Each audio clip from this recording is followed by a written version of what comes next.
ချင်းမမဲ့တဲ့ချင်းက MMI ဆိုတဲ့ချင်းပါတယ်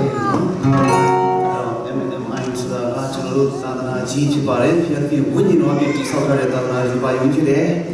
တော့အဓိကကတော့ဖျက်ပြီးကဒီအမေရိကန်နိုင်ငံမှာရှိတဲ့ချင်းတိုင်းသားလူမျိုးတွေရဲ့ပိတ်ဆက်ခြင်းချင်းတိုင်းသားတွေနှလုံးသားမင်းကြီးကြားပြီးတော့မှအစာရှောင်ဆုတောင်းပေးပြီးတော့မှ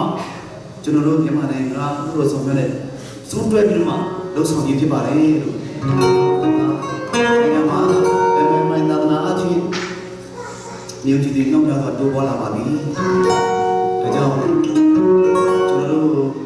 အောက်ကမြေခွက်ပေါ့နော်ဘုရားကျောင်းမြေခွက်ဒီတင်းတော်အားဖြင့်ဝယ်ပေးတာလဲကျေးဇူးတင်တယ်ပြီးတော့နေပြီးတော့မှလည်းကျွန်တော်တို့ကအခုသာသနာနယ်မြေတွေစိမ့်ပိုက်နေပါပြီလို့ပြီးတော့ဆိုတာလည်းဘယင်လို့ဖြစ်တယ်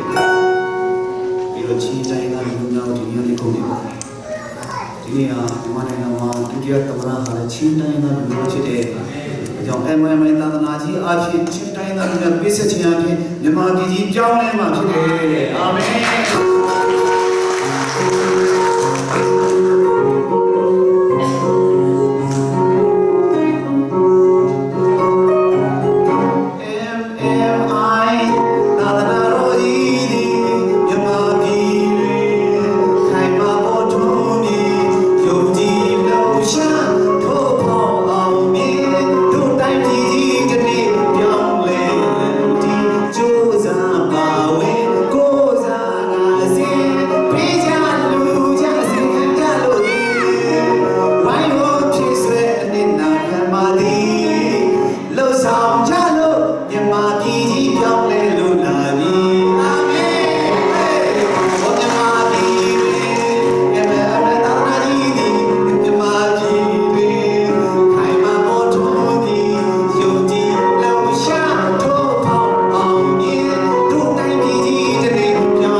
နေ့ချင်းမင်္ဂလာ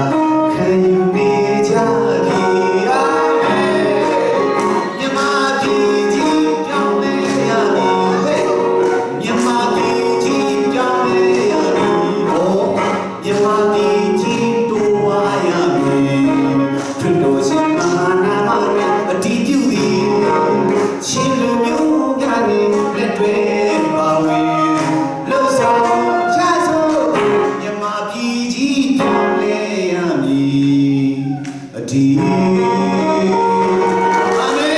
င်အာမင်ကျေးဇူးတင်တယ်ဒီနော်အချိန်မရ